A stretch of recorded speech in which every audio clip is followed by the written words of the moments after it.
You know what? እኔ ግን እሸቱ 100% ትክክል ነው ባይ ነኝ። እንዴት? ባምቢን አሴን ኤግዛምፕል ተጠቀመ እንጂ ስንት በእንደዚህ አይነት መንገድ የኃጢአት ገንዘብ ለቤተ ክርስቲያን የሚሰበሰቡ ሰዎችን እኮ ያጋለጠው። ታዲያ እንደዛ ከሆነ እኮ እነሱ ብሎ ማውራት ይችል ነበር። ፐርሰናሊ የሷን ስም መጥቀስና የሷን ድርጊት መናገር ለምን አስፈለገው? ስሟን እኮ አልጠቀሰም። ትምብሪን ሊያስቀምጠው የሚስቱን ፎቶ ነው። በእርግጥ እሱን ማድረጉ ትክክል አይደል? ቆይ እኔ ያልገባኝ ነገር ቪዲዮ ላይ እሱ ራሱ በኃጢአት ልበልጣት እችላለሁ ሲል ነበር አይደል? እምላችሁ በኃጢአት እንደምበልጣት ቅንጣት ታክል አልጠራጠርም። ታዲያ እሱም ኃጢአተኛ እሷም ኃጢአተኛ ከሆነች ምንድነው ልዩነቱ? እሱ ስንት ገዳማትን ሲያስተባብር ጽድቅ ነው፣ እሷ አንድ ገዳም ስታስተባብር ኃጢአት የሚሆነው? ቢያንስ እሱ እኮ ልክ እንደሷ ድክመቱን ሶሻል ሚዲያ ላይ አላሳየም። ተከታዮቹን ምን ያለ ወገን ለወገን ናችሁ ከምትከራከሩ መሀል ላይ ሆናችሁ የሁለታችሁን ሐሳብ ያመዛዘነ ወጥና ትክክለኛውን ሐሳብ ላይ ብትደርሱ ማለት እሱም በራሱ መንገድ ትክክል ነው፣ አንተም በራሱ መንገድ ትክክል ነህ። እሺ መሀል ላይ ያለው ህዝብ ማንን አምኖ ይከተል? ህዝቡንም እኮ ግራ አጋባችሁት።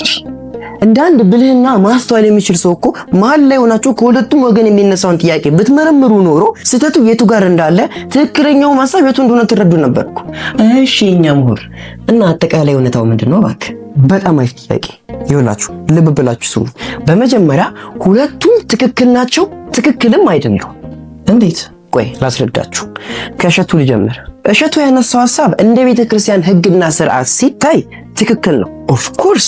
ነገር ግን ስህተቱ ሐሳቡን ያነሳበትና ያቀረበበት መንገድ ነው። በትክክል በመጀመሪያ ማንም ሰው ንጹህ ስለሆነ ወይም ኃጢአተኛ ስላልሆነ አይደለም ቤተ ክርስቲያን የሚያገለግለው ንጹህ ለመሆኑ እንጂ። ሲቀጥል ደግሞ የትኛውም ሰው ምንም ያህል ቢበድል የትኛውም ያህል ኃጢአተኛ ቢሆን ቤተ ክርስቲያን ከመግባቱም ሆነ ማገልገል አይከለከልም። ነገር ግን ሕግና ስርዓት የሚባል ነገር አለ። መጽሐፍ ቅዱስ ሁሉ በስርዓትና በወጉ ይሁን እንደሚለው ቤተ ክርስቲያን ሁሉንም እንደ ድክመቱ ብትቀበልም ግን የምትቀበልበት ሕግና ስርዓት አላት። ታዲያ ከዚህ ሐሳብ አንፃር ባምቢን ጨምሮ እነዚህ ቲክቶከሮች ሲመዘኑ ትክክል አይደሉም። ስለዚህ በዚህ መንገድ እሸቱ ያነሳው ሐሳብ ትክክል ነው። ታዲያ እንደዚህ ከተረዳው ስህተቱ ምኑ ጋር? ስህተቱ ሐሳቡን አንስቶ ያቀረበበት መንገድ ነው። አንድን ትክክል ያልሆነ ድርጊት ስንናገር የአንድን ሰው ስም ፐርሰናሊ ማንሳት ወይም ድርጊቱን መናገር ክርስቲያናዊም ሆነ ሰብአዊ ስነ ምግባርን አይወክልም። ለዛ እኮ ነው አባቶቻችን ስብከተ ወንጌል ላይ እናንተ ሳይሆን እኛ ብሎ ራሳቸውንም አካቶ የሚናገሩት። ወደ ባምቢ ስመጣልህ እውነቱን ለመናገር ባምቢ ትክክል ከሆነችበት ይልቅ ስህተቷ ይበዛል። አንድ ትክክል ልትሆንበት የምትችለው ብቸኛው መንገድ ቢኖር ይቺ ልጅ ሶሻል ሚዲያ ላይ ያላትን ተጽዕኖ ለቤተ ክርስቲያን መስዋዕት ለማድረግ ማሰቧና ቢያንስ ልክ እንደ ሌሎቹ ዓለማዊ ኮንተንት እንደሚሰሩ ቲክቶከሮች አይኔ ኃጢአተኛ ነኝ ለእንደዚህ አይነት ነገር አልበቃውም ብላ ከቤተ ክርስቲያን ጎን ለመቆም አልቦዘነች።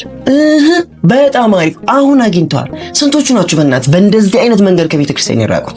ልክ ነህ። ነገር ግን የባምቢ ትልቁ ስህተቷ የቱ ጋር እንደሆነ ታውቃለህ?